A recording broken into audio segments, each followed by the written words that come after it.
नमस्कार बंधु माने आज आम आपण नहीं आसीचु एक बड़ खबर। आगामी 11 दिन मध्य घटवाक जाउछि एमिति एक चमत्कार जहाँ आपणकर जीवन को संपूर्ण बदलाई पारे। ज्योतिष अनुसार यही समय रे गठित हेउछि एक विरल संजोग जार प्रभाव तीनिटी राशि भाग्य खोलिबाकू जाउछि एवं सेमाने हेबे कोटिपति। तो से सबुठारु बड़ कथा यह जे कालसर्प दोषरु मुक्ति मिलिब। तेणु आपण माने भिडियोटी को शेष पर्यंत देखंतु एवं चैनल टी को लाइक करंतु।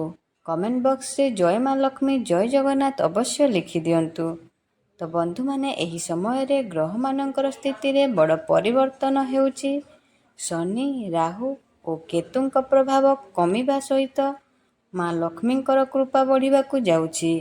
एहार फल से माने दीर्घ दिन धरी समस्या रे थिले सेमानंकर जीवन रे एबे आसीब बड़ परिवर्तन। तो चलंतु किए सही भाग्यशाली राशि विषय जानिबा। ता पूर्वरु आपण माने भी ईश्वर को मनरु भक्ति करंती किंबा विश्वास करंती वीडियोटी को लाइक करंतु। प्रथम राशि होची धनु राशि। धनु राशि लोक मानक पई एही समयटी एकदम जीवन बदलाई देव। दीर्घ दिन धरी जो समस्या आपनको चिंतित करुथिला सेही समस्या एबे समाधान हेबो। सबुठारु बड़ कथा काल सर्प दोषरु प्रभाव कमिबाकू लागिबो। धन आगमन रे बड़ वृद्धि हेबो। आपणकर अचानक धन लाभ मध्य हेबार संभावना अछि।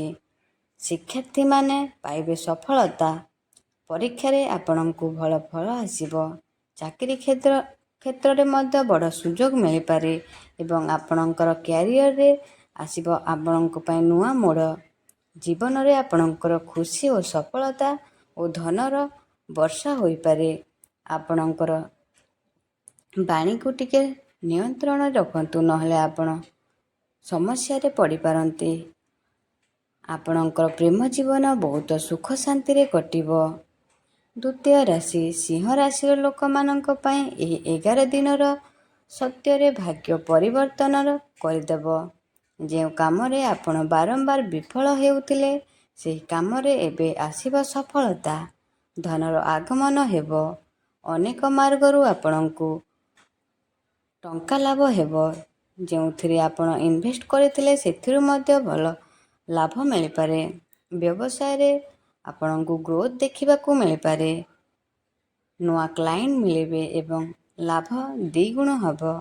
समाज रे आपणकर मान सम्मान बढ़िबो। लोकप्रियता बढ़िबो। परिवार और मित्र मानक सह भल समय कटि पारे। स्वास्थ्य आपणकर बहुत भल रहिबो।